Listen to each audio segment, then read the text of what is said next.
अखण्डमण्डलाकारम् व्याप्तं येन चराचरम् तत्पदं दर्शितं येन तस्मै श्रीगुरवे नमः।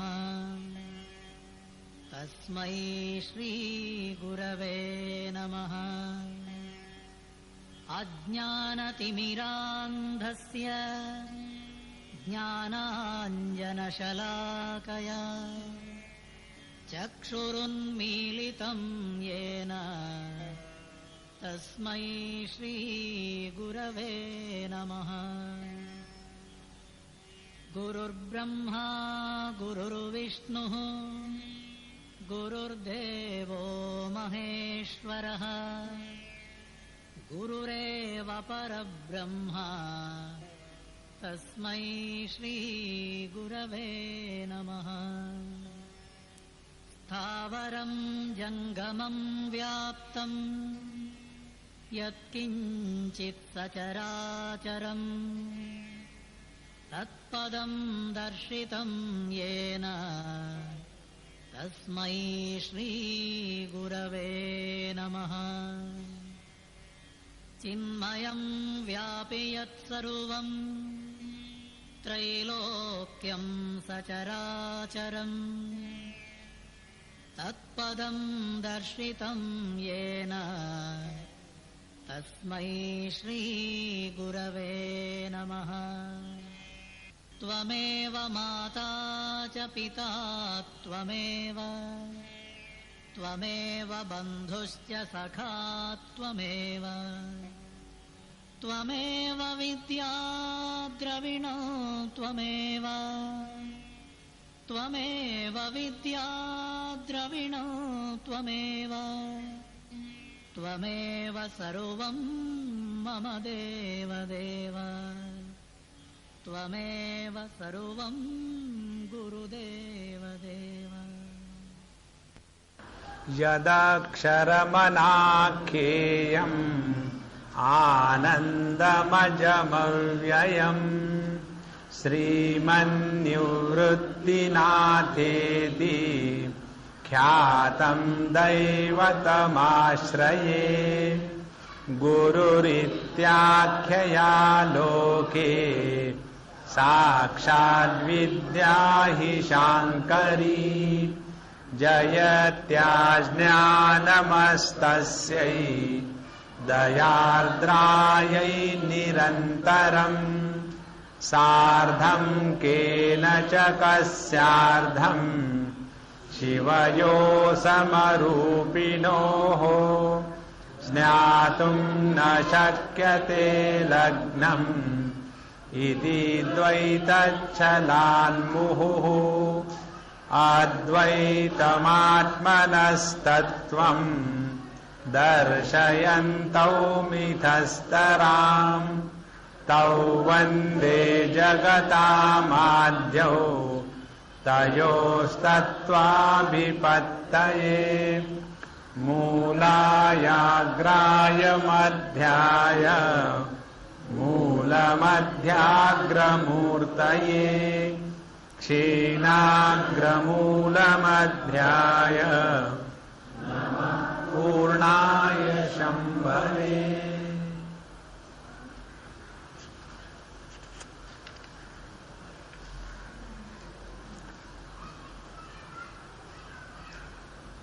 हम लोग 25वें ओवी से पढ़ेंगे।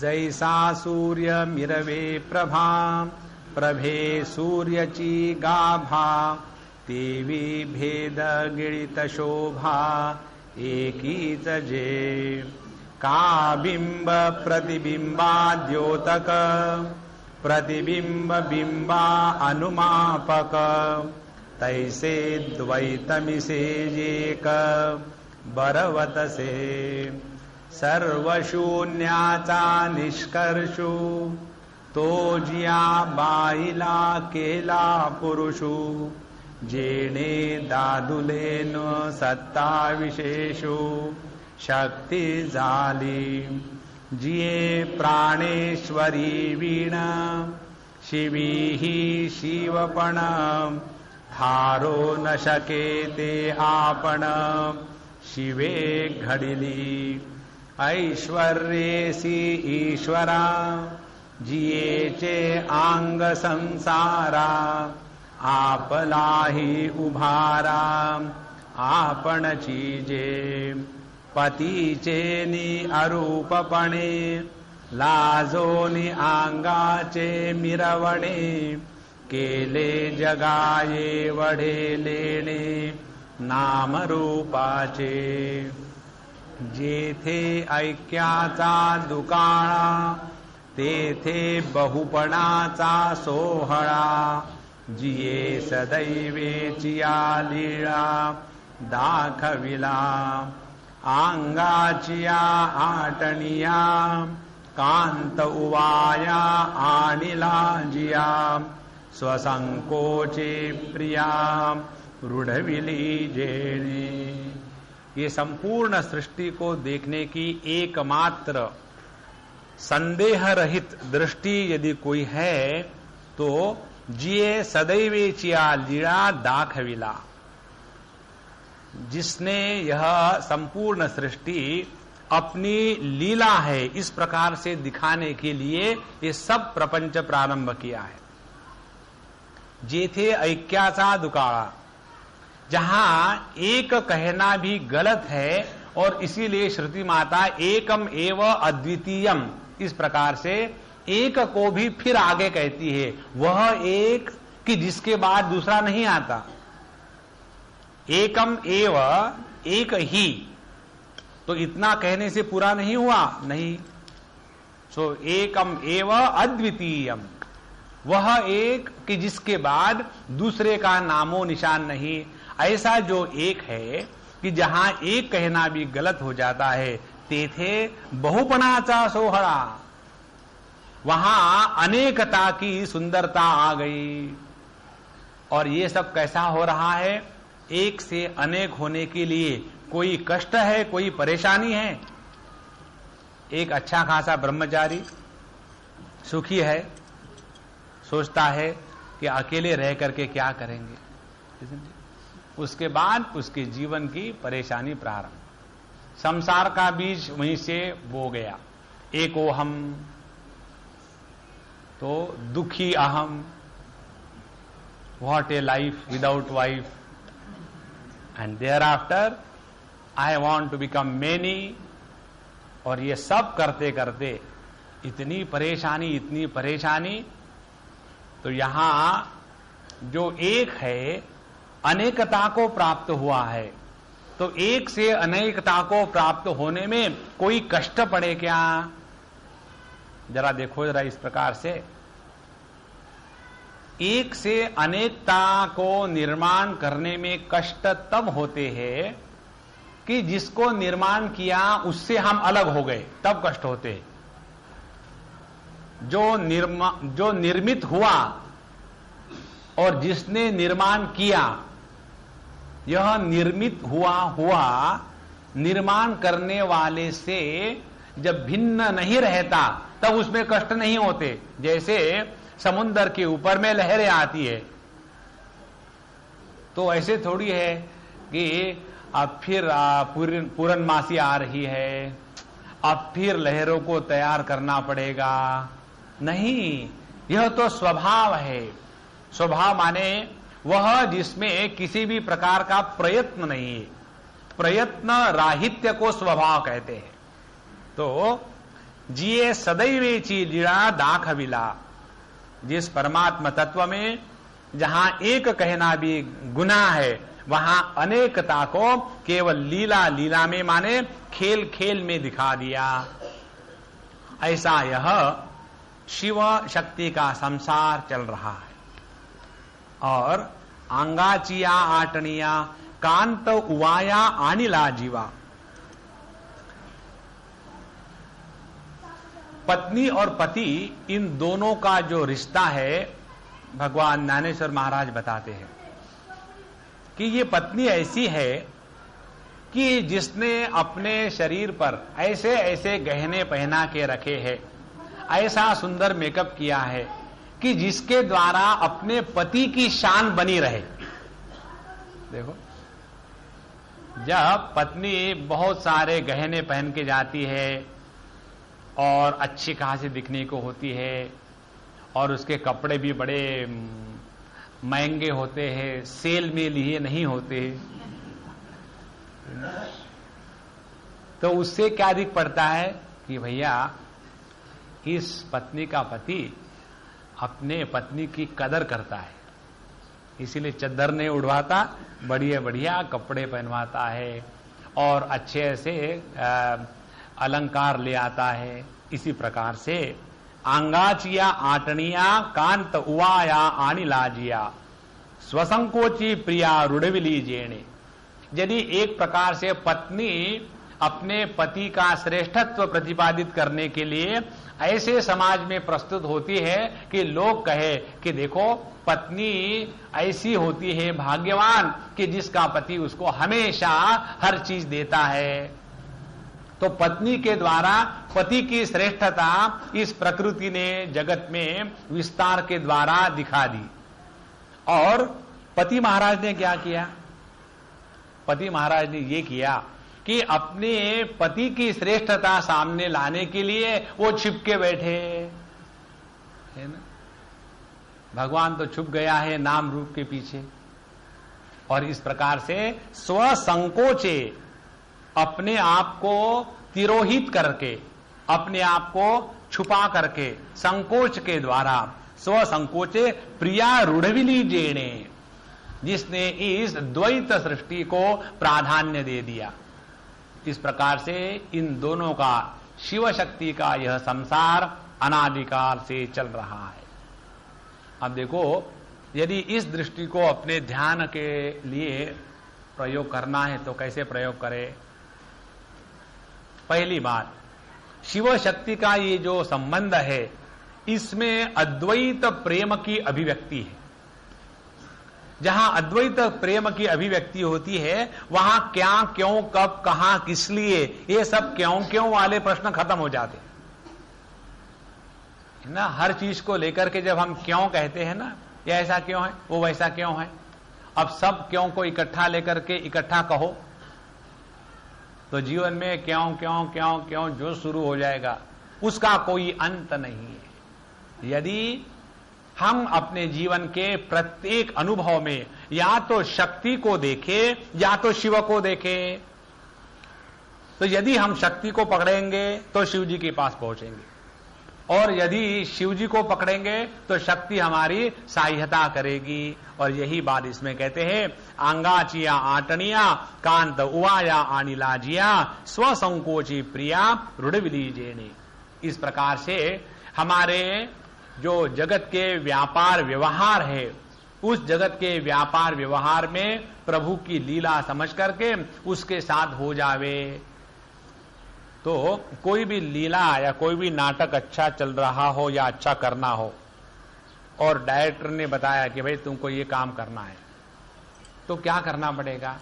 पहली बात, हमको अपने डायलॉग भूल जाना पड़ेगा, है ना। जब कोई भी नाटक में नाटककार जब वाक्य लिखता है प्रत्येक पात्र के लिए, तो यदि हम अपने तरफ से डायलॉग बोलना शुरू कर दे तो वो अगले बार हमको उस ड्रामा में नहीं रखेगा। जो डायलॉग लिखे वही बोलने हैं, और जिस प्रकार से बोलने के लिए कहा है उसी प्रकार से बोलना है, और जब बोलने को कहा है तभी ही बोलना है। नहीं मुझे ऐसे लगा कि यहां ऐसा कहने से ठीक होता है, you are not the director. उसी प्रकार से हमको इस दुनिया में प्रभु ने जो भेजा है, तो जहां जिस स्थान पर जैसा जिसके साथ जहां रखा है वहां यदि हम प्रेम से रहने लग जावे तो हमने अपने जीवन में इस शक्ति का आह्वान करना शुरू कर दिया। ये जगत के साथ व्यवहार, उस समय समझ लेना कि काली माता, शक्ति माता की, दुर्गा माता की हमारी आराधना चल रही है। और जहां हम सबको समेट करके स्वसंकोचे, जब हमने अपने आप को संकोच कर लिया और अपने पास आ गए, उसके बाद जो जैसा चल रहा ठीक है, अपने शिव स्वरूप में बैठने का अभ्यास। इस प्रकार से दो स्तर पर, जब हम अपने साथ रहेंगे तब शिव जी की आराधना हो रही है, और जब जगत के साथ रह रहे हैं तब शक्ति की आराधना हो रही है। In this way, through mutual appreciation, the Shiva and the Shakti glorify each other. जब शक्ति का प्रादुर्भाव होता है तब शिव जी चुप हो जाते हैं, जब शिव जी का प्रादुर्भाव हो गया तब शक्ति चुप हो जाती है। ये जहां हमको समझ में आया कि अभिव्यक्त जगत में परमात्मा की लीला है और अव्यक्त जगत में परमात्मा के साथ योग है। हमने पिछले बार बताया आपको, 10वें अध्याय में ये विचार आता है भगवद गीता के, एताम विभूतिम योगम च एवं यो वेत्ति तत्वतः। जो इस जगत की विभूति को और जगत का जो तत्व है उसका जो यौगिक स्थान है, जो अपने आप में रहता है, तत्वतः यहा वेत्ति, जो इसको तत्व की दृष्टि से जानता है, सहा अविकंपेन योगेन युज्यते, वो अपने जीवन में अविकंप योग को प्राप्त हो जाता है। अविकंप योग माने उसके बाद उसके जीवन में कंपन नहीं है। कंपन माने डरना, कंपन माने कंफ्यूजन। कंपन का विस्तार से ही कंफ्यूजन होता है। हर चीज को लेकर के संशय, confusion, frustration, depression, all these are the expression of this कंपन। भगवान कहते हैं, जिसने इस परमात्मा तत्व को योग की दृष्टि से, एकत्व की दृष्टि से पहचाना और अनेकत्व में भी एक की ही अभिव्यक्ति है, ये जिसने जाना उसने इस शिव शक्ति के लीला को ठीक से समझ लिया है। अच्छा, अब ये कहानी और आगे बढ़ती है। आप लोगों ने वो भारूड सुना होगा ना, काट्याच्या आणीवर वसले 3 गाव, 2 वसाड 1 वसेच ना, वैसी ये कहानी।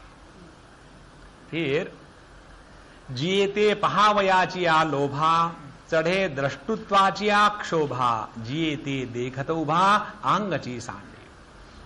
अब यह जो शिव शक्ति है, ये शिव जी अपने शक्ति की शोभा देखने के लिए इतने लालायित हो गए। कई लोगों ने आकर के कहा कि भाई आपकी पत्नी बड़ी अच्छी है, इतने बड़े बड़े प्रोग्राम करती है, अच्छा मैं भी आऊंगा देखने के लिए। जियते पहावयाचिया लोभा, प्रत्येक व्यक्ति को अपने अंदर जो अनुस्यूत शक्ति होती है, उस शक्ति को देखने की अपने आप आंतरिक इच्छा होती है, और इसी इच्छा को कहते हैं परमात्मा की इच्छा। देखो, यदि भगवान अपने आंतरिक शक्ति के बारे में अवेयर ना होवे तो यह जगत निर्माण नहीं हो सकता। जैसे यदि हम अपने बैंक बैलेंस के बारे में अवेयर ना होवे तो घर की रिपेयर ही करनी चाहिए, ये विचार मन में नहीं आ सकता। जहां समझ में आ गया कि अब इतना पैसा इकट्ठा हो गया है कि अब जरा इन दीवालों को तोड़ करके यहां सोने की दीवारें बनाई जा सकती है, ये कब विचार आएगा? जब देखेंगे कि अब अपना बैंक बैलेंस इतना हो रहा है कि अब उसको रखना मुश्किल हो रहा है, तो खर्चा करो। तो जहां हम अपने आंतरिक शक्ति के बारे में जागृत हो जाते हैं, उसके बाद अपने आप उस शक्ति को विस्तार देने के लिए आंतरिक इच्छा जागृत हो जाती है। तो जियते पहावयाचिया क्षोभा, अपने शक्ति का दर्शन करने की इच्छा से चढ़े दृष्टुत्वाचिया क्षोभा, वही जो निर्विकार अव्यक्त शुद्ध शिव तत्व परम शिव है, वह दृष्टुत्व, वह देखने वाला दृष्टा बन गया। अब जरा आगे जाकर के ही ये कहेंगे, हमने एक ऑलरेडी देख चुके हैं कि हमको ही अपने चेहरे को देखने की इच्छा होती है। अब अपने चेहरे को क्या देखना है? उसमें ऐसा तो कुछ खास बात तो नहीं है कि कहीं फूल लगे हुए हैं या फल लटके हुए। अब जैसा पब्लिक का चेहरा है वैसा अपन का चेहरा है, उसमें क्या देखना है? लेकिन रोज उठ करके ऐसे लगता है कि हो सकता है कि आज मैं ज्यादा ब्यूटीफुल बन गया हूं। तो जहां हमको अपनी ही सुंदरता देखने की इच्छा हो गई, तो एकदम अद्वैत रूप से द्वैत की अभिव्यक्ति हो गई। जिसको हम देखना चाहते हैं वो अपना ही चेहरा, और जो देखना चाहते हैं वो भी वही। तो यहां जियते पहावयाचिया क्षोभा, चढ़े दृष्टुत्वाचिया क्षोभा, जियते देखत उभा आंगची सांडी। और जहां इसने, ये देखो बड़ा सुंदर सूक्ष्म विचार है, हम इसको एकदम स्टेप बाय स्टेप बताएंगे आपको। ये संपूर्ण सृष्टि, स्थिति और लय, इन तीनों की प्रक्रिया ज्ञानेश्वर महाराज ने इस एक ओवी में बताई है। परमात्मा अपने ही शक्ति के बारे में जागरूक होकर के उसको देखने वाला दृष्टा बन जाता है। अच्छा, जब उसने दृष्टा बनकर के अपने ही शक्ति को देखा तो द्वैत निर्माण हुआ, और ये द्वैत देखते देखते यह ज्ञान परमात्मा में हो जाता है, अरे भैया जिसको देख रहा हूं मैं वो तो अपना ही चेहरा है। देखो, अपने चेहरे को देखने के लिए हमने द्वैत निर्माण किया, और जहां हम द्वैत के दृष्टि से उस प्रतिबिंब को देख रहे हैं, तो जहां द्वैत के दृष्टि से प्रतिबिंब को देख रहे हैं, तो देखते देखते फिर अद्वैत की सिद्धि हो जाती है। उसी प्रकार से जैसे जियते देखत उभा, तो जहां इस परमात्मा तत्व ने पुरुषत्व की उपाधि धारण की और प्रकृति या शक्ति, इसको जहां देखना प्रारंभ कर दिया, और इसमें देखते देखते जब उसको समझ में आया कि यह संपूर्ण सृष्टि केवल मेरा ही विलास है, तो जहां दृश्य पदार्थ में आत्मत्व बुद्धि जागृत हो गई, उसी क्षण से दृष्टुत्व भाव समाप्त हो गया। फिर वो दृष्टा नहीं रहा। तो पूरा गणित कैसा बना? एक की जो इच्छा है अपने को देखने की, उसके कारण द्वैत, और जहां द्वैत का दर्शन हो रहा है तब द्वैत के दर्शन में यह ज्ञान हो रहा है कि जिसको देखा जा रहा है वह और जो देख रहा है वह, ये दो नहीं है। और इस प्रकार से फिर आकर के ये अद्वैत की सिद्धि हो गई। यह अखंड अनंत ऐसा ही चल रहा है। और इसीलिए हमारी केनोपनिषद की श्रुति कहती है, प्रतिबोध विदितम मतम, अपने अनुभव के प्रत्येक कण में इस अद्वैत की अनुभूति होती है। जैसे जहां हमने रूप रंग को आंखों से देखा, तो देखने वाली आंखें, देखा हुआ रूप रंग, जहां इन दोनों का मिलन हो गया वहां दर्शन हुआ, और दर्शन वह स्थान है जिसमें दृष्टा और दृश्य इसका भेद समाप्त हो जाता है। उसी प्रकार से जिसको हम सूंघ रहे हैं और जो सूंघ रहा है, ये दोनों का मिलन जहां हुआ वहां गंध की प्रतीति हुई, और यह गंध की तन्मात्रा अपना असली स्वरूप के पास ले जाने का एक और दरवाजा। आप लोगों ने ये जो आजकल रिकॉर्ड करते हैं ना, उसमें देखा होगा जब स्पीकर बोलता है या कुछ गाने चलते हैं कैसेट में, तो जहां शब्द आया उसी क्षण एक कोई ना कोई वहां लाइट लग जाता है। जरा ज्यादा शब्द आया तो ऐसा लाइट फैलता है, और एक आध शब्द आया तो एक आध बिंदु लाइट का आता है। इस प्रकार से जैसे जैसे शब्द का उच्चारण हुआ वैसे वैसे वहां वो कंट्रोल बोर्ड पर सब लाइट हमको दिखते हैं। अब जरा ध्यान से सुनना। उसी प्रकार से शब्द और हमारा श्रवणेंद्रिय, जहां इन दोनों का मिलन हुआ वहां शब्द की अनुभूति हुई, और उस शब्द के ज्ञान में शब्द और शब्द को जानने वाले श्रवणेंद्रिय, इन दोनों का भेद समाप्त हो जाता है। और यह जो भेद रहित शब्द का ज्ञान, उसी को कहते हैं अद्वैत की सिद्धि।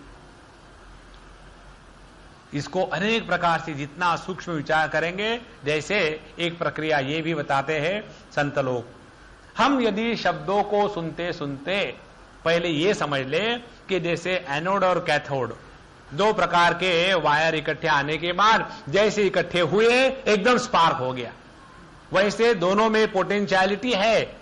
उसी प्रकार से शब्द विषय और शब्द को प्रकाशित करने वाला श्रवणेन्द्रिय, जहां ये दो अलग अलग है तो ना तो शब्द का अस्तित्व है ना तो श्रवणेन्द्रिय का अस्तित्व है। जहां ये द्वैत सुना गया और सुनने वाला जहां एक आ गए, जहां अद्वैत हो गए, द्वैत खत्म हो गया, वहां ज्ञान की निष्पत्ति हो गई।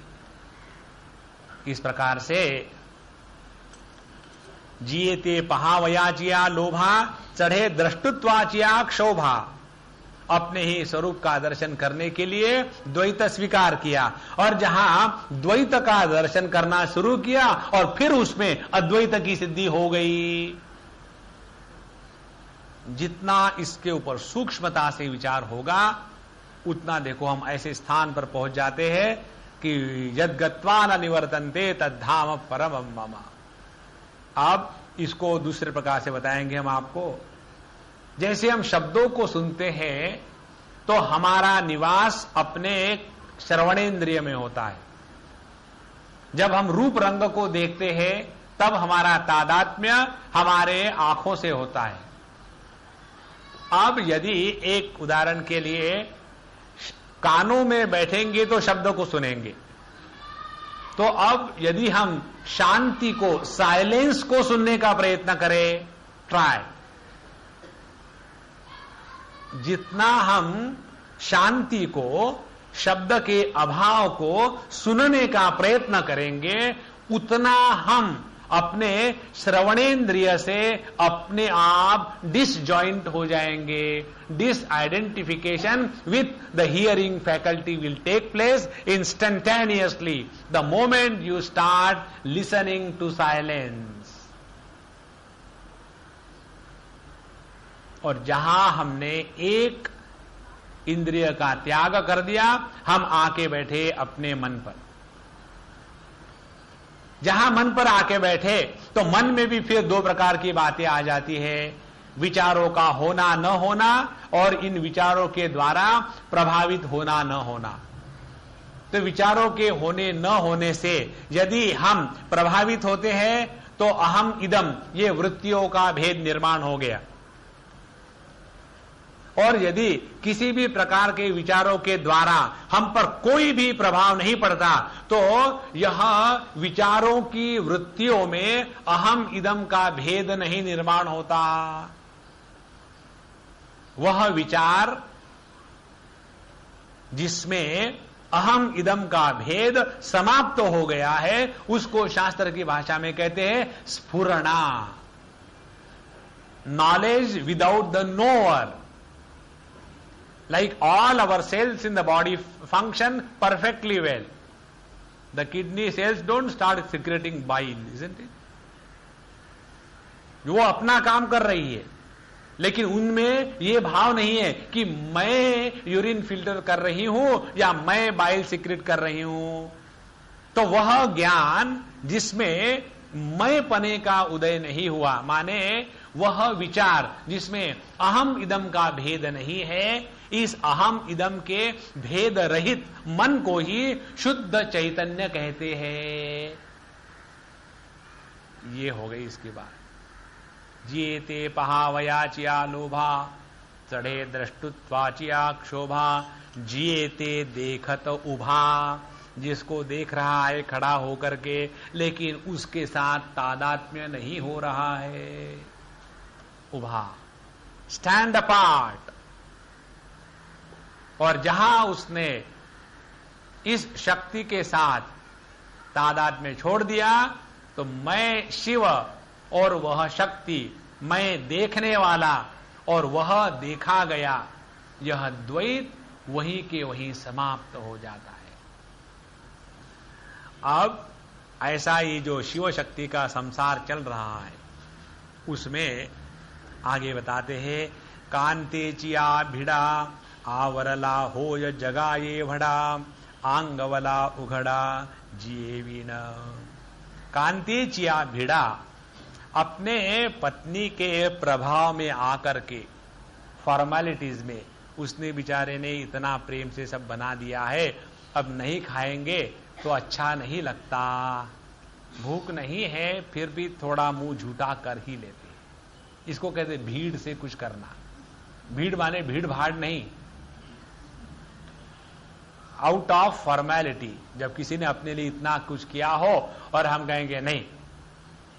एक बार हम किसी के यहां गए और पहले हमको पानी पिलाया था, गर्मी के दिन थे, दिल्ली की बात है, तो हमने एक गिलास पानी पी लिया तुरंत क्लास के बाद। ये दूसरी अम्मा आई, उसने कहा कि स्वामी जी मैं अपने यहां से शिकंजी बना के ले आऊं। शिकंजी माने शरबत नींबू का।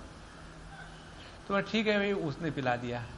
तीसरी अम्मा, स्वामी जी हमने ये जो होता है ये गोवा से लाए, वो पी ली। उसके बाद जिनके यहाँ खाना खाने जाना था उनके यहाँ गए तो बहू ने पानी पिलाया, उसके बाद सास ने पिलाया। तो हमने कहा अरे महात्मा मुझे क्या पानी पानी पिला रहे, खाना भी तो खिलाओ। तो जो अम्मा हमको ले गए थी बोले स्वामी जी मैं कब से देख रही हूं आपको, आप एक के बाद एक गिलास पानी पिए जा रहे, खाना नहीं खाने क्या। तो हमने कहा अम्मा देखो ये लोग इतने प्रेम से ला रहे हैं, अब मैं कैसे, आई डोंट फील थर्स्टी।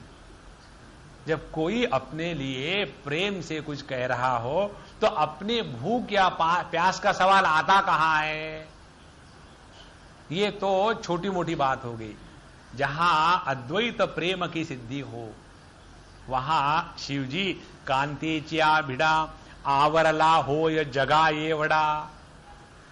असल में जिसमें देश काल वस्तु इत्यादि भेद रहित है, फिर भी देश काल वस्तु का भेद जिसने अपने शक्ति अपने पत्नी के तसल्ली के लिए स्वीकार कर लिया है।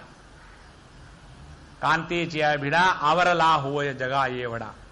और जब यह जगत का कपड़ा जो उसकी कांता पत्नी शक्ति है, यदि उसको निकाल लिया जाए तो आवरला उघड़ा, एकदम वो उघड़ा हो जाएगा, नंगा हो जाएगा। माने जो अद्वैत है उसकी सुंदरता द्वैत की अभिव्यक्ति में ही है। और इसीलिए हमारे पास कितना भी अद्वैत का ज्ञान हो, यदि उस अद्वैत के ज्ञान की अभिव्यक्ति हमारे द्वैत के व्यवहार में सुंदरता के साथ न आवे तो हमारे अद्वैत ज्ञान की चीतू, ये बात भगवान कह रहे। देखो संत ज्ञानेश्वर महाराज अद्वैत की निष्ठा में बैठे हुए भी कभी भी उनके द्वारा द्वैत में मर्यादा का उल्लंघन एक बार भी नहीं हुआ। जिसके अद्वैत ज्ञान की सिद्धि द्वैत में मर्यादा के उल्लंघन के बिना होती है, वही अद्वैत ज्ञान की असली सिद्धि है। सोती आंगावला उघड़ा जिए बिना।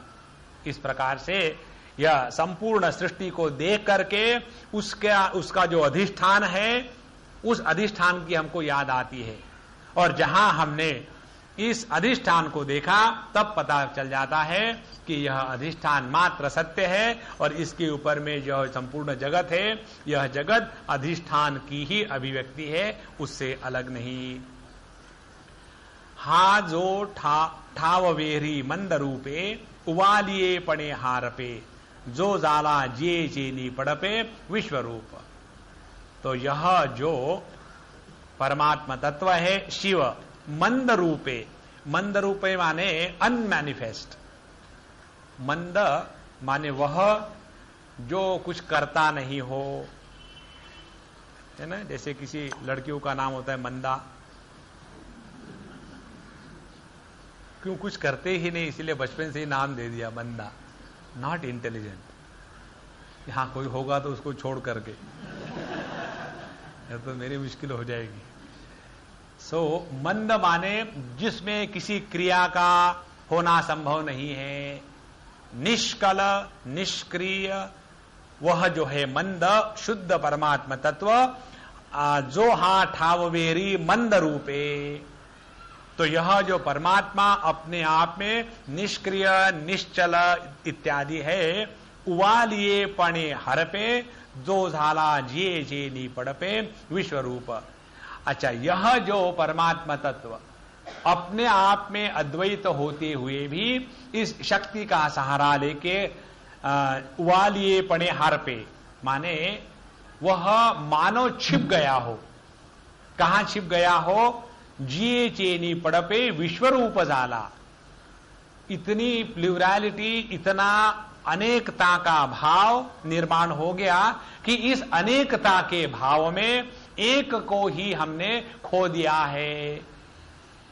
अब देखो, ये अनेक प्रकार के जो विचार आ रहे हैं, इसका मूल ये है। कठोपनिषद में इस मंत्र का मूल मिलता है कि उसमें आता है, यमराज अपने विद्यार्थी नचिकेत को बता रहे हैं, नित्यो नित्यानाम चेतनश्चेतनानाम एको बहूनाम यो विदधाति कामान तम आत्मस्थम येनु पश्यन्ति धीराः शांति तेषाम शाश्वतीम नेतरेषाम। उन्होंने, जिन्होंने इसको अपने स्वरूप को देखा, स्वरूप में देखा है, उसी को शाश्वती शांति प्राप्ति होती है, बाकी किसको नहीं। किसको देखा है? एको बहुनाम, जो अनेकताओं में एकता का दर्शन करता है। चेतनश्चेतना नाम, जो इस संपूर्ण चैतन्य युक्त जगत में उसके जो भेद है उसको छोड़ करके उस एक चेतन तत्व का जो दर्शन करता है। और नित्यो अनित्यानाम, और जो ये हमेशा बदलने वाले जगत में न बदलने वाला जो सूक्ष्म तत्व है, उसको जिसने देखा है अपने आत्म स्वरूप में, उसी को शांति प्राप्त हो जाती है। यही बात यहां कहते हैं, जो हा ठाव वेरी मंदरूपे, यह जो आत्म तत्व अपने आप में निष्क्रिय निष्कल इत्यादि है, वही इस तो जाला जिये चेनी पड़पे। जिये चेनी माने जिस शक्ति को लेकर के, जिसके चक्कर में आकर के वही इतना बड़ा हो गया कि मानो उसका जो एकत्व है या अद्वैत स्वरूप है, वही उसने गुमा दिया है। और वही एक तत्व नाम रूप के विविधता को प्राप्त हो गया। अच्छा, इस प्रकार से इस जगत में नाम रूपता की विविधता प्राप्त होने के बाद ऐसा लगता है मानो भगवान या परमात्मा इस नाम रूप में खो गए हैं, और इस नाम रूप में खो जाने के बाद इस नाम रूप का ही भोग करने में लग गए। ये विचार अगले ओवी में कहते हैं, जिया चेव विलाशियु वेद्या चे वोदने बहु वाढ़िति नेशी जेऊ धालाजो। तो यह संपूर्ण सृष्टि का विस्तार प्राप्त होने के बाद वही परमात्मा तत्व पुरुष माने जीवत्व भाव को प्राप्त होता है। और जहां जीवत्व भाव को प्राप्त हो गया तो वेद्य, मैं जानने वाला और यह जगत जाना गया, इसका व्यवहार अब बड़े सूक्ष्मता से चल रहा है। और यह जो जानने वाला मैं जीव और वेद्य, यह जो जाना गया जगत, ये वोदने बहु, इसको चावल के जैसा खाना शुरू कर दिया। और ये खाते खाते खाते वाड़ितिनेशी जेऊ धालाजो, और ये खाते खाते उसने ये अनुभव कर लिया कि जो खा रहा है और जो खाया जा रहा है, उस प्रत्येक अनुभूति में परमात्मा की अव्यक्त जो अद्वैत सिद्धि है वो हो रही है। ये प्रत्येक ओवी ध्यान करने की है। कोई भी अनुभव लो आओ, प्रत्येक अनुभव में ये दो कंपोनेंट्स होंगे। एक पुरुष जो अनुभव ले रहा है, भोक्ता, और दूसरा दृश्य जिसका अनुभव लिया जा रहा है। यह भोक्ता और भोग्य, जहां भोक्ता भोग्य एकत्र आ गए, उसी को कहा भगवान ने वेद्याचे वोदने बहु। प्रत्येक अनुभूति में, प्रत्येक भोग में जो खा रहे हैं, वाढ़ति नेशी जेऊ, प्रत्येक अनुभूति में परमात्मा की अस्तित्व की वाढ़ माने बढ़ोतरी हो रही है। जितना हम सूक्ष्मता से एक एक अनुभव को देखेंगे, अनुभूत करेंगे, उतना हमारे जीवन से यह द्वैत भाव निकल करके अद्वैत की सिद्धि होने लगेगी। इस समय आप सबका जो मन है ना, वो ऐसी स्थिति पर पहुंच चुका है कि यदि हम यहां बंद कर दे तो आप 15 मिनट ऐसे बैठे रहोगे। यह जो अंतःकरण की स्थिति है, इस स्थिति को कहते हैं निर्विकल्प समाधि की झलक। जितना अब हम स्पष्ट देख रहे हैं, हरे का मन इतना शांत हो गया है।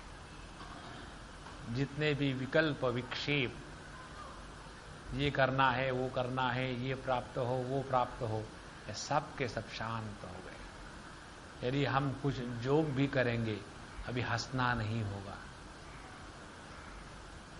इसको कहते हैं स्तब्धि भाव। जिन्होंने ध्यान का काफी अभ्यास किया है उनको मालूम होगा, एक आध बार प्रभु की कृपा से ऐसा ध्यान जबरदस्त हो जाता है कि शरीर काष्ठवत हो जाता है और चाहे भी तो आंखें नहीं खुलती और चाहे भी तो उठ नहीं सकते। जितनी ये मन का, इसको कहते हैं तन्वीकरण, मन को जितना हम सूक्ष्म बनाएंगे, इस सूक्ष्म मन में अहम इदम वृत्ति का भेद कम होता जाएगा। और जितना ये अहम इदम वृत्ति का भेद कम होगा, उतना यह शिव और शक्ति, इनका समावेश किसको कहते हैं, ये शब्दों के परे की बात अपने अनुभूति में धीरे धीरे आने लग जाती। देखो संत ज्ञानेश्वर महाराज के शब्दों की शक्ति कैसी है। जिया चेव विलाशियु वेद्या चे वोदने बहु वाड़ती निशी जेऊ धालाजो। और जब हम इस प्रकार से अपने प्रत्येक अनुभूति में, जैसा खाना खाने के बाद क्या होता है, खाना खाने के बाद एकदम तृप्ति आ जाती है, उसी प्रकार से अपने प्रत्येक अनुभूति में जितना सूक्ष्मता से हम इस तत्व का अवलोकन करना शुरू करेंगे, उतना ही हम तृप्ति भाव को प्राप्त होंगे। और यह तृप्ति होगी उसी शिव शक्ति के समावेशन की अभिव्यक्ति। इसी को कहते तुकाराम महाराज, आनंदाचे दोही आनंदी तरंग। यह जो आनंद है किसी प्राप्ति का नहीं है, यह आनंद किसी बुरी बात को हटाने का नहीं है, यह आनंद अपने आप में स्वयं रहने का है। निदे लेने भ्रतारे जे वे चराचरे जेचा विसावला नुरे आंबुले पणही। अब यह जो शिव है, ये अपने पत्नी के साथ संसार में फंस गया और अपने आप ऐसा सो गया। अब देखो, सोने की जो परिभाषा है शास्त्रों में, सोना माने क्या? सोना माने अपने अद्वैत भाव की विस्मृति और द्वैत भाव का प्रतिपादन, इसको कहते सोना। तो निदे लेने भ्रतारे, जब ये शिवजी महाराज सो गए, माने ये जहां जीव भाव को प्राप्त हो गए, तो भ्रतार उनके पति जी शिव जी सो गए, तो वहां जीव भाव निर्माण हो गया। और जहां जीव भाव निर्माण हो गया, जे वे चराचरे, फिर यह मया ढक्षे न प्रकृति सूजते चराचरम। तो यह संपूर्ण सृष्टि द्वैत का व्यापार प्रारंभ और जियेचा विसावला नुरे आंबुले पणही। और जहां यह द्वैत का जगत चल रहा है, इस द्वैत के जगत की जब अभाव स्थिति प्राप्त हो जाती है, जैसे सुषुप्ति अवस्था में, तो उस सुषुप्ति अवस्था में जीव का जीवत्व भाव भी खत्म हो गया। ना तो वह रहेगा शिव, क्योंकि शक्ति और शिव दो फिर एक हो गए। इस प्रकार से निदे लेने भ्रतारे, जहां शुद्ध तत्व में अपने द्वैत के अभिव्यक्ति के साथ द्वैत में इतना तादात्म्य हो गया कि अपने स्वरूप को ही भूल गए। उसके बाद फिर जगत का निर्माण, और यह जगत कब तक चलता रहेगा? जब तक कि ये द्वैत की अनुभूति रहेगी। और फिर इस द्वैत का समापन हो जाता है, चाहे सुषुप्ति में कहो, चाहे आनंदमय कोश में कहो, चाहे समाधि में कहो। वहां आने के बाद फिर इस द्वैत को समापन कर दिया और फिर वहां अद्वैत की सिद्धि अपने जीव भाव का त्याग हो करके। तो नुरे आंबुले पणही, पति का पतित्व, शिव का शिवत्व भी वहां समाप्त हो गया। ये बात अगले ओय में और स्पष्टता से कहते हैं, जव कांत लपो बैसे तव निर्णवे जिये चा उद्देश्य, जिये दोघे आरसे जिया दोघा।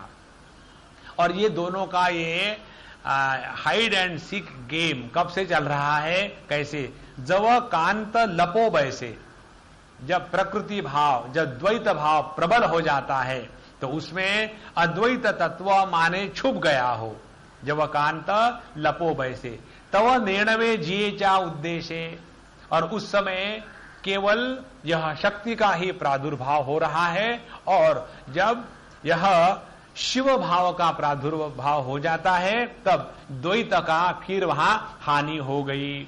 इस प्रकार से ये दोनों शिव शक्ति एक दूसरे के होने और न होने के म्यूचुअल कारण बन जाते हैं। और यही बताते हैं कि इसमें कौन कारण है और कौन कार्य है ये बताना मुश्किल। जैसे एक आईने के सामने दूसरा आईना रख दिया हो तो कौन आईने का प्रतिबिंब किसमें पड़ा पहले, उसी प्रकार से शिव और शक्ति दोनों भी इस संपूर्ण जगत में जो अभिव्यक्त हो रहे हैं तो शिव के कारण शक्ति है और शक्ति के अभिव्यक्ति के कारण शिव का होना निश्चित होता है। इस प्रकार से एक ही तत्व दो स्थानों पर, कहां शक्ति और कहां शिव बन करके इस जगत में हो रहा है। और ये एक दूसरे के लिए कार्य कारण भाव या कार्य कारण भाव से अलग है। आनंद आपणपा आरोगु लागे, सर्वभोक्ता परिनेघे जे विनकाई। और यह परमात्मा तत्व जिसने ये शक्ति का आरोप अपने ऊपर कर लिया है, जहां इस परमात्मा तत्व ने इस शक्ति का धारण कर लिया है, वही एक क्षण में वही शिव भोक्ता के रूप में आ गया कि मैं भोक्ता और यह जगत की प्रत्येक वस्तु भोग्य बन गई। देखो कैवल्य उपनिषद में ये विचार आता है, त्रिषु धामसु यद भोक्ता भोगम भोगश्च यद भवेद तेभ्यो विलक्षणा साक्षी चिन्मात्रो हम सदा शिवा। तो जिये चेनी आंग लगे, जिस प्रकृति या शक्ति का सहारा लेकर के आनंद आपणा पे आरोगु लागे, अपने ही आनंद की अनुभूति शक्ति के माध्यम से जब शिव जी लेने लग जाते हैं तब वह सर्वभोक्ता बनता है। इस जगत में प्रत्येक भोक्ता एक ही तत्व है और यह जो शिव तत्व, और परिनेघे जिये विनकाई, और जहां ये भोक्ता और भोग्य यह भेद समाप्त हो गया तो वहां केवल भोग बचेगा और भोक्ता भोग्य से भिन्न यह भाव हमेशा के लिए समाप्त हो जाता है। दया प्रिय चे जे आंग, जो प्रिय जिये चे चांग, काल उनी दोनी भाग जेविते आहाती। इस प्रकार से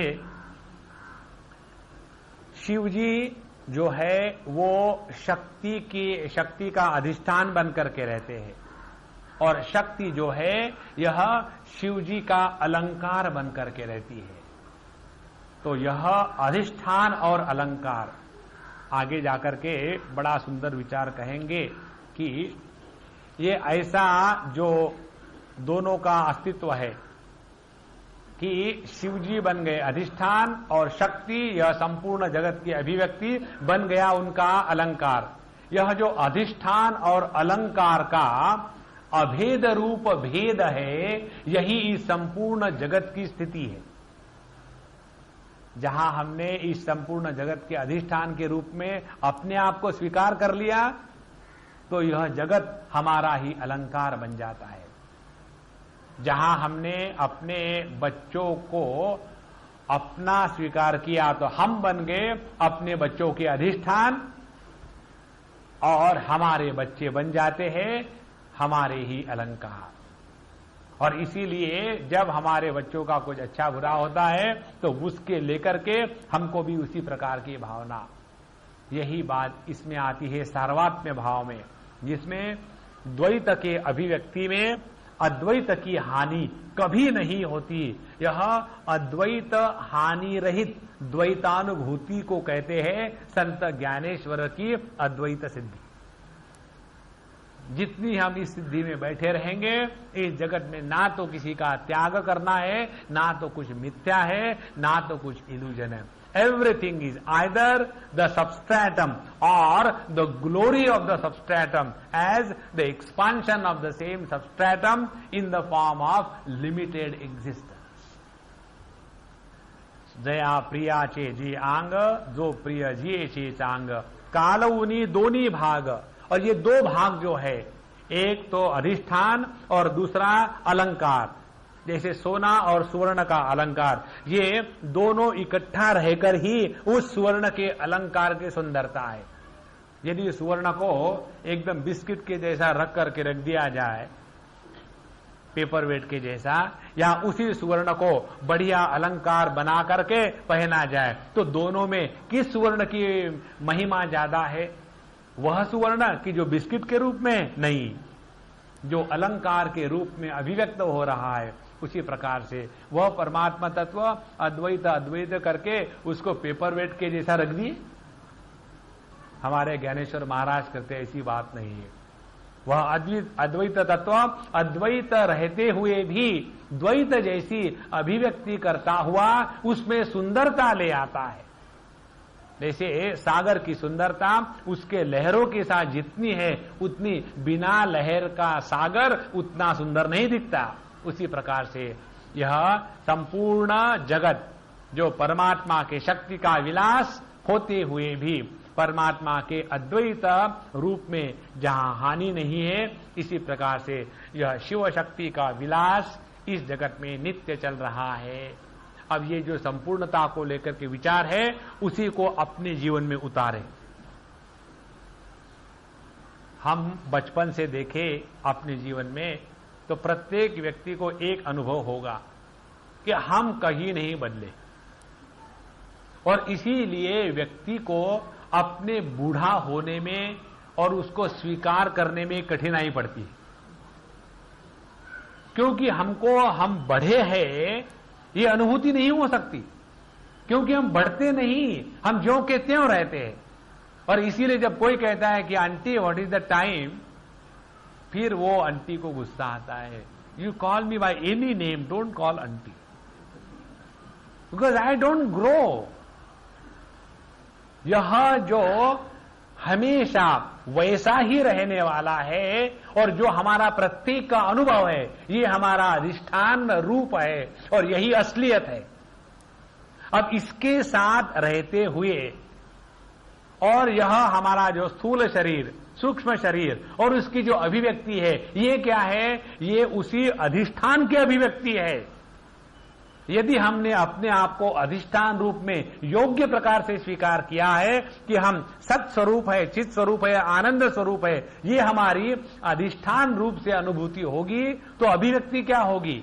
हम भी हमेशा बिना डर के जिएंगे, स्वयं जिएंगे, दूसरों को जीने देंगे। यदि हमने अपने अधिष्ठान रूप में अपने आप को स्वीकार किया है कि हम ज्ञान स्वरूप है, तो स्वयं भी नहीं धोखा खाएंगे और दूसरों को भी नहीं धोखा देंगे। जहां हमने अपने आप को आनंद रूप से अधिष्ठान रूप में स्वीकार किया है, वहां हमारे जीवन में केवल आनंद की ही अभिव्यक्ति होगी, रोना धोना दुख कभी आएगा ही नहीं। इस प्रकार से ये जो विचार बहुत ही सूक्ष्म ज्ञानेश्वर महाराज बताते हैं कि जिसने अधिष्ठान रूप से अपने आप को जान लिया है, वही अभिव्यक्त रूप से इस जगत में परमात्मा के रूप में रह सकता है। और ये बताने के लिए अब नारेश्वर महाराज उदाहरण देते हैं। जैसी का समीरा सकट गति, का सोनिया सकट कांति, तैसी शिवेची शक्ति आवघीचजे। जैसी का समीरा सकट गति, वायु और उसकी गति क्या ये एक दूसरे से भिन्न है? का सोनिया सकट कांति, सुवर्ण और उसका जो चमकना है क्या वो एक दूसरे से भिन्न है? तैसी शिवेची शक्ति आवघीचजे। उसी प्रकार से अधिष्ठान और इस अधिष्ठान के अभिव्यक्ति, यह द्वैत का संसार, तो द्वैत के संसार में अद्वैत के सिवा और कुछ है ही नहीं। यह जो सुंदर ज्ञान हमको दे रहे हैं, इसको एक बार पकड़ लो तो देख लेना, बताना नहीं पड़ेगा कि दूसरों से प्रेम करो।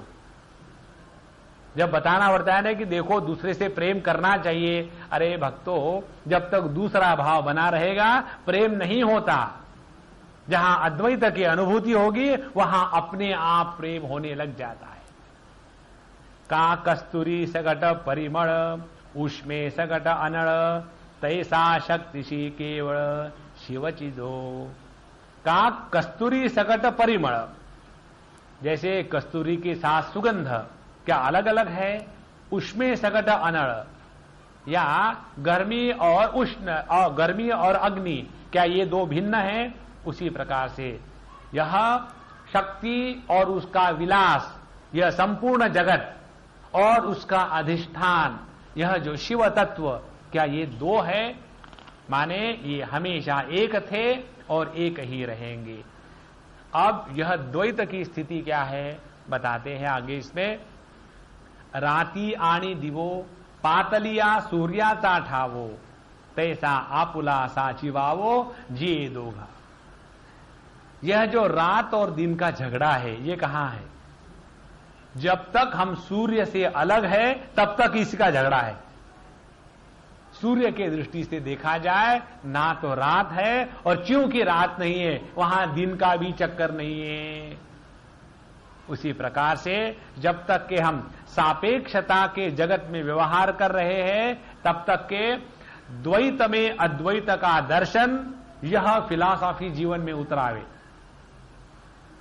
और जहां अधिष्ठान रूप में स्थित हो गए वहां से पता चलता, इतना मैं जो माथा फोड़ करके बात कर रहा था कि द्वैत के रूप में अद्वैत की अभिव्यक्ति हो रही है, और इसीलिए इस संपूर्ण जगत में सबके साथ प्रेम से रहना स्वाभाविक हो जाता है।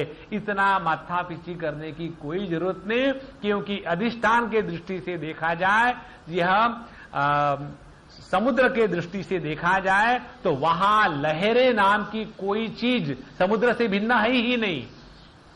और उससे आगे और एक स्टेप चले जाओ, पानी के दृष्टि से देखो तो ना तो वहां समुद्र है ना तो वहां लहर है। ये बात बता रहे हैं शिव शक्ति, ये हो गया शिव बन गया समुद्र और शक्ति बन गई उसकी अभिव्यक्ति इस लहरों के रूप में। लेकिन जहां हम पानी के पास पहुंचेंगे, पानी को हाथ लगाया, वहां से सागर भी गायब और लहरें भी गायब। उसी प्रकार से जहां हम इस द्वैत जगत में रहेंगे, सापेक्षता के जगत में, तब तक के संपूर्णता की बात होगी। लेकिन जब सापेक्षता और संपूर्णता इनको तत्व की दृष्टि से जानेंगे, तब ना तो सापेक्षता है ना तो संपूर्णता है। देखो, संत ज्ञानेश्वर महाराज की दृष्टि हमको तीन बातें बताती है। एक, संपूर्णता के दृष्टि से सापेक्षता का क्या स्थान है, what is the position of the relative existence from the point of view of the absolute existence. दूसरी बात, सापेक्षता के दृष्टि से संपूर्णता की क्या स्थिति है, what is the position of the absolute from the perception by a relative, second position. और तीसरा ज्ञान देते हैं, एक स्थान वो है जहां सापेक्षता और संपूर्णता इन दोनों का अभाव हो जाता है, वह अधिष्ठान जो संपूर्णता और सापेक्षता, totality and relativity, is supported by something which is beyond the limitations of totality and relativity. अब इसको उदाहरण से बताएंगे हम आपको। हमने एक बार आपको बताया भी था पहले, फिर दोहराएंगे। जो प्रकाश हमको दृग्गोचर होता है, that is a reflected light, reflected sunlight. The nascent sunlight is not perceptible to the human eye. तो जो हम प्रकाश देखते हैं वह परावर्तित प्रकाश ही होता है। तो इस परावर्तित प्रकाश को लेकर के इसका विरोधी अंधेरा निर्माण हो जाता है, लाइट एंड शैडो और light and darkness. But the absolute light is the one where there is neither light nor darkness. So what is the sunlight? Sunlight is not the one what we see or wash our clothes with, isn't it? Sunlight is that dark light which is but which is not perceived. उसी प्रकार से लहर हो गई relative existence, समुंदर हो गया absolute existence, और पानी is neither absolute existence nor relative existence, and therefore न तत्सत न तत् असत उच्यते। भगवद गीता कहती है 13वें अध्याय में, इसीलिए पानी के दृष्टि से देखा जाए तो ना तो वहां टोटलिटी है, ना तो वहां इंडिविजुअलिटी है। ये तीन दृष्टियां हमको संत ज्ञानेश्वर महाराज देते हैं, और ये तीन दृष्टियों को लेकर के चले तो जहां जैसा आवश्यक है वहां वैसा व्यवहार किया और आगे चलते रहे।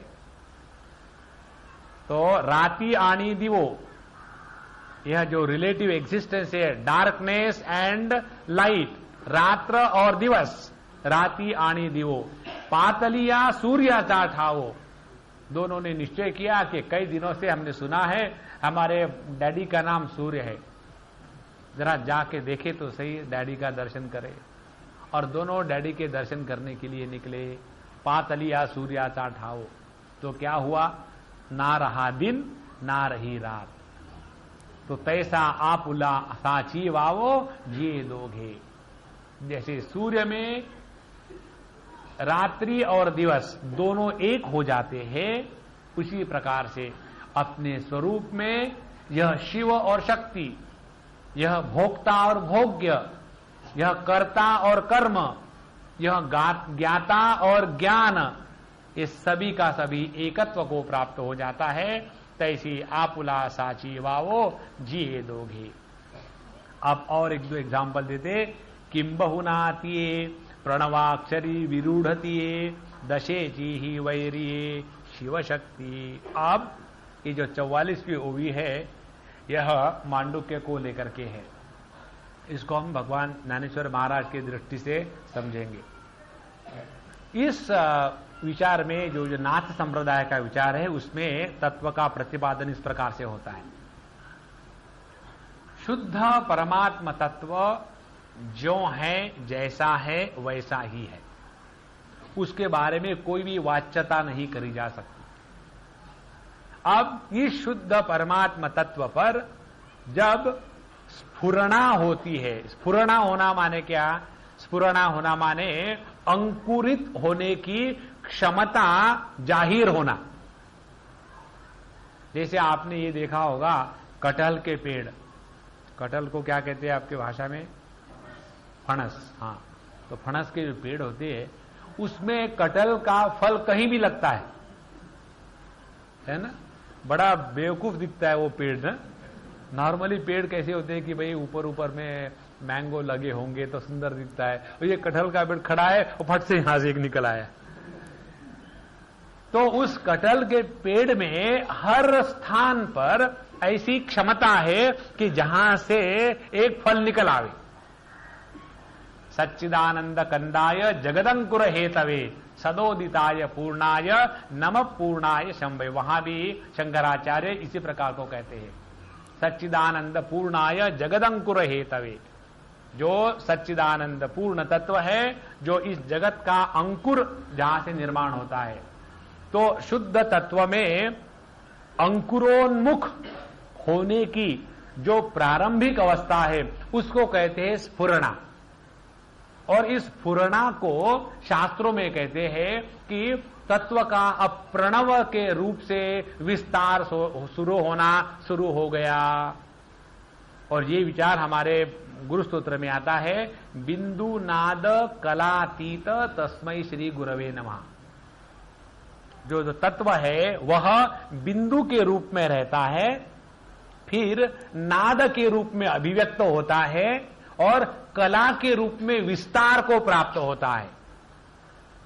तो ओम पर ऊपर का जो बिंदु है वह अव्यक्त शुद्ध परमात्मा तत्व की फलोन्मुख होने की प्रारंभिक अवस्था का पहला क्षण, उसको कहते हैं स्फुरित होना, स्फुरण। अब इस बिंदु से जब इसका विस्तार एक्सपांड होना शुरू हो गया तब तो उसको कहेंगे नाद। और इस नाद का ही और आगे विस्तार जब हो जाता है तब कलाएं निर्माण हो जाती है। तो एक ही परमात्मा तत्व, उसमें जब यह स्फुरणा जागृत हो गई तो स्फुरणा का नाद बना और नाद का कला बनी। और यह बिंदु नाद कला, यही उस शुद्ध तत्व की अभिव्यक्ति है। और इस तीनों को इकट्ठा ओम या प्रणव इस शब्द के द्वारा कहा जाता है। प्रणव माने प्रकर्षेण नवा इति प्रणवः, जो हमेशा ताजा रहता है उसको कहते प्रणव। और हमेशा ताजा कौन रहेगा? वो रहेगा कि जिसके ऊपर काल का प्रभाव नहीं पड़ता। तो प्रणव काल के निर्माण के पूर्व की शुद्ध चैतन्य की स्थिति को कहेंगे प्रणव। तो अब ये प्रणव समझने के बाद अब ओवी में आते हैं, किम बहुनातिये प्रणवाक्षरी विरूढ़तिये दशे चेहि वैरिये शिव शक्ति। तो यह जो प्रणव के अभिव्यक्त होने की जो प्राथमिक दशा है, ये दशे के भी शिव शक्ति वैरी है। माने शिव शक्ति का स्थान वो है कि जहां अभी द्वैत की अभिव्यक्ति भी शुरू नहीं हुई, वहां जाकर के यह शिव शक्ति एकत्व को प्राप्त हो जाती है। और इसीलिए इस संपूर्ण जगत में बिंदु के रूप में रहे, नाद के रूप में रहे या कला के रूप में रहे, इस प्रकार से इनका विस्तार और व्यवहार होते हुए भी उनमें किसी भी प्रकार से द्वैत का भाव ना तो निर्माण हुआ है ना तो निर्माण होगा। हे असो, यहां तक कहने के बाद अब संत ज्ञानेश्वर महाराज कहते कि ओके दैट्स इनफ। हे असो नाम रूपाचा भेदशिरा गिळीत एकार्थाचा उजिरा नमोतया शिवबोहरा ज्ञानदेवो म्हणे। यहां तक के उन्होंने इस शिव शक्ति का जो अद्वैत रूप, द्वैत का अभिव्यक्त का प्रकार है, उसको उन्होंने विस्तार से बताया। अब देखो, हम लोगों ने जो पहले इंट्रोडक्शन पढ़ा था, उस इंट्रोडक्शन में जो जो हमने बातें पढ़ी वो सभी की सभी यहां तक के पूरी आ गई। अब देखो, इस विचार को यदि हमने स्पष्ट रूप से स्वीकार किया हो तो वो ऐसा हमारे स्मृति में जागृत होगा। ऐसा परमात्मा तत्व जिसके बारे में बोला नहीं जाता, वह फिर उसकी अभिव्यक्ति होने की आंतरिक क्षमता जब उसके मस्ती से जागृत होने लग जाती है, तब उसको हम कहेंगे वहां स्फुरणा निर्माण हो गई। और वह जैसे एप्सिस होता है, तो एब्सिस होने के पहले हाथ पर एकदम थोड़ा बहुत दर्द होना शुरू हो गया, फिर थोड़ा लाल लाल हो गया, और लाल होने के बाद और फिर देखते अब कहां से आ रहा है, और एक जगह में एक फुंसी जैसी निकल आती है। और ये होता है जिंदे शरीर पर, मुर्दे शरीर पर कभी एब्सिस नहीं होता। उसी प्रकार से यह शुद्ध परमात्मा तत्व, इसमें यह सृष्टि रूपी बड़ा एब्सिस निकलने का जो टाइम आया, तो उस क्षण को कहते हैं वहां स्फुरणा जागृति हो गई। अब जैसे ही स्थान पर आए तो आने के बाद पहली बात ये हो जाती है कि यह अव्यक्त जो है ये अभिव्यक्त होने को लग गया, लेकिन हुआ नहीं अभी पूरा। यह जो अभिव्यक्त होने को लग गया, इस समय अभिव्यक्त होने की प्रक्रिया यह है कि there is a dichotomization of the subject and objectivity. जहां ये सब्जेक्ट ऑब्जेक्ट पोलराइजेशन शुरू हो गया, फिर उसमें सब्जेक्ट की क्या क्या शक्तियां हैं, तो वहां 3 शक्तियों को बताया था, इच्छा शक्ति, ज्ञान शक्ति और क्रिया शक्ति। इन 3 शक्तियों को लेकर के हमने 3 नाम उन तत्वों को दे दिए थे। और ये तो हो गया, अभी ये संपूर्णता की दृष्टि से विचार चल रहा है। और ये सब होने के बाद फिर यह परमात्मा तत्व अपने ही निर्माण किए हुए जगत के साथ तादात्म्य को प्राप्त हो जाता है। जैसे हम ही दाल चावल सब्जी बनाते हैं, और बनाने के बाद पहला दूसरे पर एक्सपेरिमेंट करने के बाद पहले थोड़ा लेकर के आहा गुड, है ना। उसी प्रकार से परमात्मा ने संपूर्ण सृष्टि बनाई, और बनाने के बाद जरा चख के तो देखे, और इतना अच्छा लगा, एक कप पी ही लिए, लेकिन ये तो सांबार है, सांबार नहीं पीते। उसी प्रकार से वही परमात्मा तत्व अपने ही बनाए हुए सृष्टि के साथ तादात्म्य को प्राप्त होता है, और उसके बाद वहां सापेक्षता की दृष्टि निर्माण हो जाती है। सापेक्षता की दृष्टि निर्माण होना माने जीव भाव को परमात्मा ने स्वीकार किया। अब इसमें अभी तक कोई चीज मिथ्या नहीं है, सब कुछ सत्य ही सत्य है। तो जहां हम सापेक्षता के दृष्टि से संपूर्णता का दर्शन करने का प्रयत्न करेंगे, तो वहां गड़बड़ घोटाला झाला होगा। तो हमारे जीवन में जो दुख होता है, गड़बड़ घोटाला जो है, ये इसी का है कि हम जो संपूर्ण है उसको एक अपूर्ण दृष्टि से देखने का प्रयत्न करते। जैसे आकाश, यह दृष्टि का विषय नहीं है, लेकिन दृष्टि क्या करे, दृष्टि को देखने के सिवा दूसरा कुछ आता ही नहीं। तो दृष्टि निकलती है और आकाश को देखने का प्रयत्न करती है, तो बीच में ही एक कुछ नई बात निकल आती, और उसको कहते हैं आकाश नीलिमा।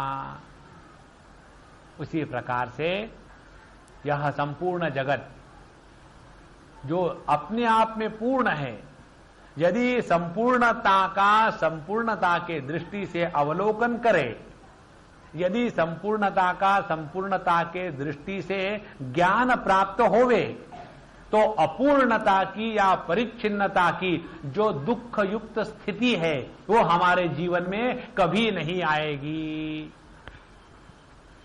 देखो, हम लोग अपने जीवन के छोटे मोटे प्रसंगों को लेकर के जो दुखी होते हैं ना, उसका कारण यही है कि हम अपने जीवन को सोचते हैं कि ये जो छोटा सा झगड़ा हो गया घर में, पर इसी में सब कुछ हो गया, अब आगे कुछ जीना नहीं है, पीछे कुछ जीना नहीं है।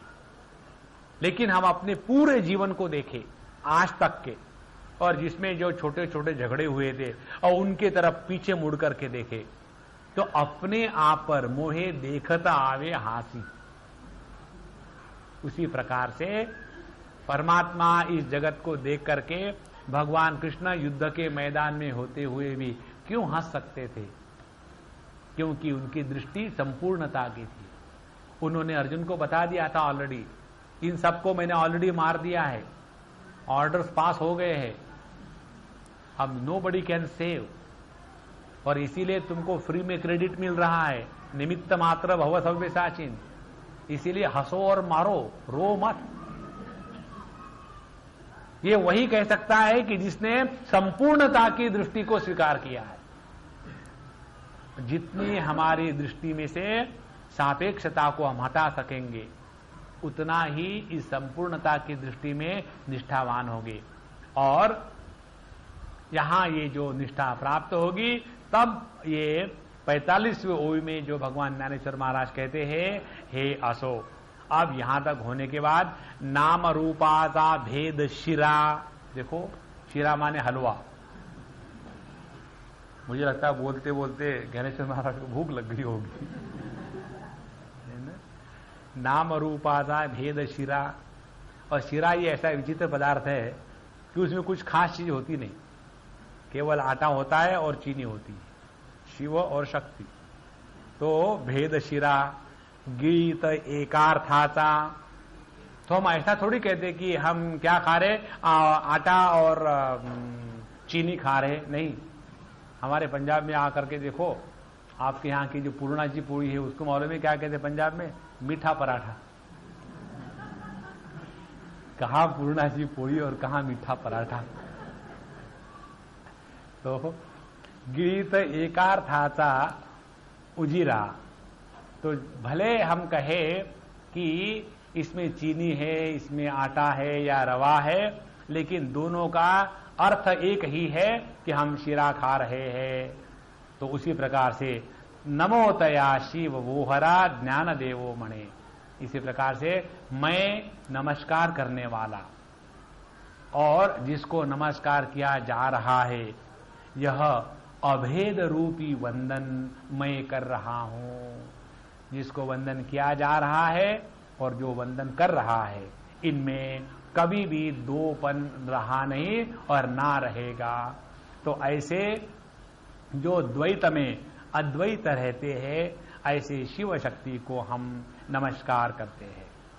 अब ये दोनों का जो नमस्कार है, आलिंगन है, एक दूसरे के साथ एक होना, इसकी बात और अगले ओयू में करेंगे।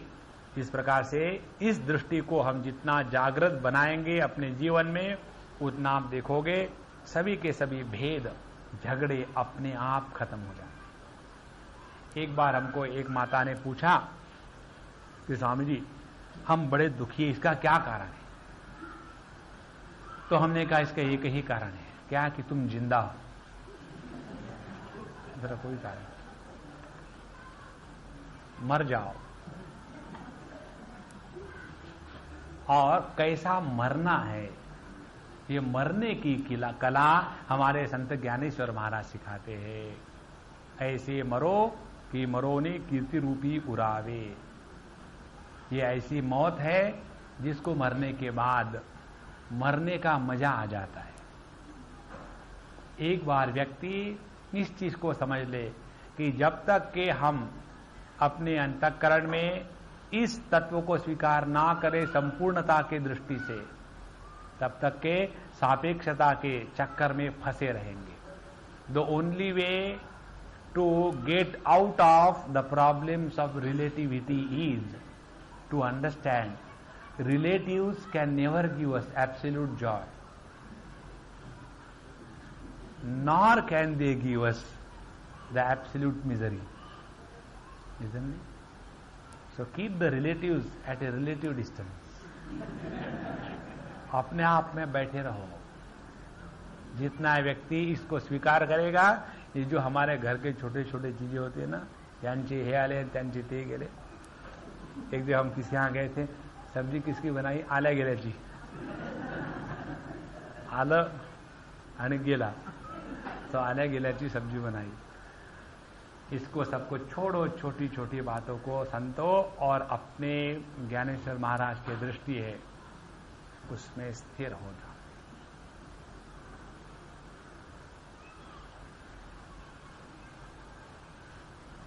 अपने अहंकार का नाश हो रहा है, ये कैसा पता चले?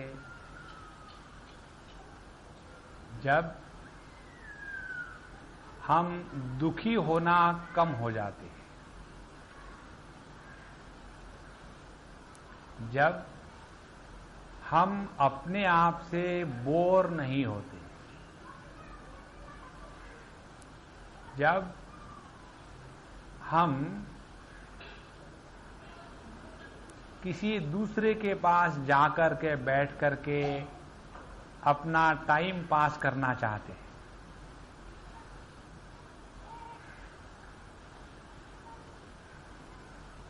अहंकार जितना कम होगा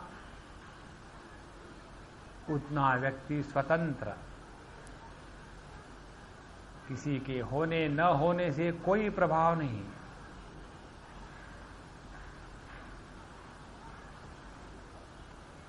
अपने जीवन का स्वातंत्र्य माने संपूर्णता की अनुभूति।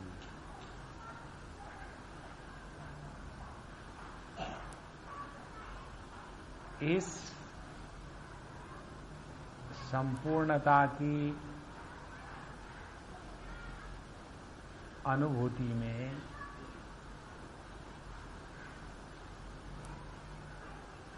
ना तो निद्रा प्रमाद आलस्य का भाग होगा, ना तो प्रयत्न सफलता असफलता इत्यादि रजोगुण का भाग होगा,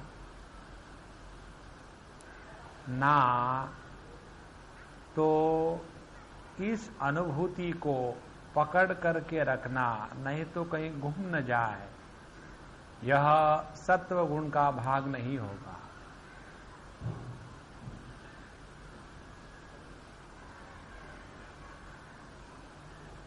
अपने होने की अनुभूति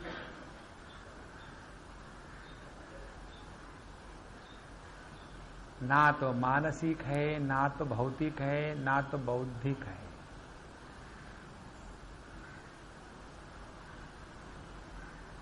और इस अनुभूति को हम दोहरा नहीं सकते। क्यों? कि जो नित्य है उसको कैसा दोहराएंगे?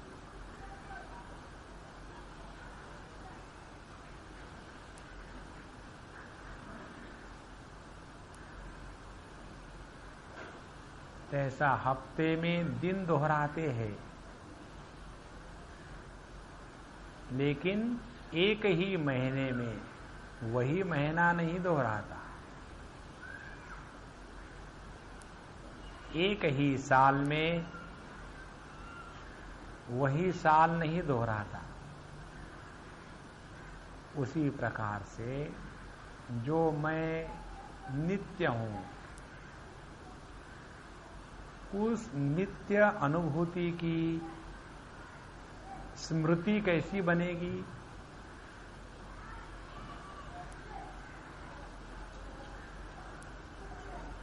यह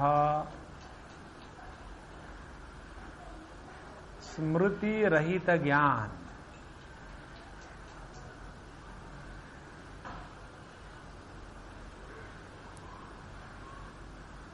जिसमें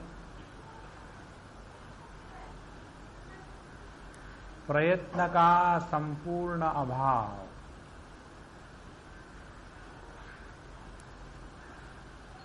यह मैं हूं।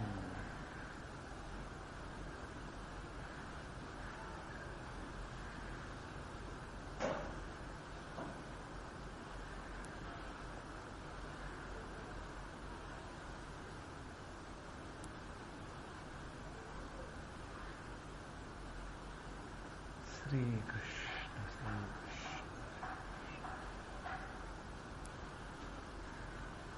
ओम पूर्णमदः पूर्णमिदं पूर्णात् पूर्णमुदच्यते पूर्णस्य पूर्णमादाय पूर्णमेवावशिष्यते। ओम शांति शांति शांति। हरि ओम। श्री गुरुभ्यो